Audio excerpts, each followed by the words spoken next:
लोकतंत्र में चुनाव एक पर्व की तरह है। जिसे अपने देश में हमेशा कोई ना कोई त्योहार होता है, वैसे ही चुनाव होते रहते हैं। छत्तीसगढ़ भी इससे अछूता नहीं है। विधानसभा चुनाव, फिर लोकसभा चुनाव और अब नगरीय निकाय चुनाव होने हैं। लेकिन उससे पहले रायपुर सहकारी बैंक में चुनाव होने हैं, जिसे लेकर सियासत गर्मा गई है। तीनों प्रमुख दल सत्ताधारी कांग्रेस, मुख्य विपक्षी दल बीजेपी और पूर्व सीएम अजीत जोगी की पार्टी जनता कांग्रेस ताल ठोक रही है। इस बार सहकारी बैंक संचालक मंडल के चुनाव 6 साल बाद हो रहे हैं। रायपुर संभाग में रायपुर, बालोदा बाजार, धमतरी, महासमुंद, गरियाबंद के संचालक मंडल के चुनाव में 340 साख समिति और 139 साख समिति के प्रतिनिधि संचालक मंडल में चुनेंगे। इस चुनाव को लेकर राज्य सहकारी निर्वाचन आयोग ने पूरी तैयारी कर ली है और नेता भी ताल ठोक रहे हैं।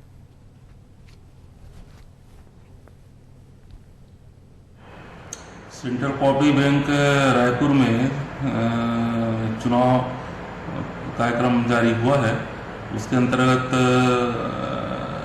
20 तारीख तक प्रथम सदस्यता सूची का प्रकाशन कर दिया गया है इसके लिए, और 21 तारीख से लेके 28 तारीख तक इसमें दावा और आपत्ति बुलाया जा रहा है और 29 तारीख को इसका आपत्ति का निराकरण होगा।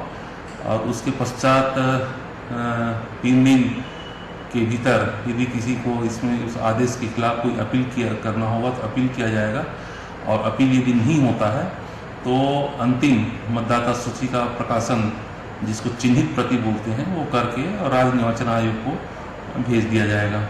अभी रणनीति का खुलासा करना इसलिए उचित नहीं है कि अभी चुनाव परिणाम आने दो और जीत के आए हैं, कितने आते हैं, ये हमारा जो पार्लियामेंट्री बोर्ड है और कोर कमेटी है वो बैठ करके रणनीति बनाएगी और उचित समय पर आपको खबर कर दी जाएगी। भारतीय जनता पार्टी के शासनकाल में लगातार जो निगम मंडल में और बैंकों में जहाँ पर नियमों के तहत लोगों की नियुक्ति होनी चाहिए थी वो नहीं होती थी। एक तानाशाही रवैया इख्तियार मुख्यमंत्री रमन सिंह जी द्वारा किया गया था। लेकिन अब जनता की सरकार है, किसान की सरकार है, किसान मुख्यमंत्री हैं, तो सहकारी बैंकों में जो पदों में चुनाव लगातार भारतीय जनता पार्टी किन्हीं डर के कारण नहीं करवाती थी, वो चुनाव भी होंगे और अनवरत इन विभागों में जो काम रुके हुए हैं, जनता के जो काम रुके हैं वो काम भी होंगे।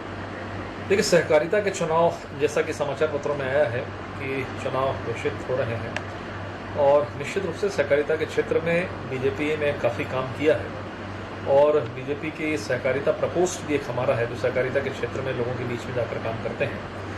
तो मुझे लगता है कि पूर्व की तरह जिस तरीके से सहकारिता के जितने क्षेत्र हैं, सहकारी बैंक से जहाँ भी चुनाव हुए थे, अधिकांश क्षेत्रों में बीजेपी ने सफलता अर्जित की थी। तो मुझे लगता है कि इसकी व्यापक तैयारी निश्चित रूप से भारतीय जनता पार्टी करेगी और इसमें हम निश्चित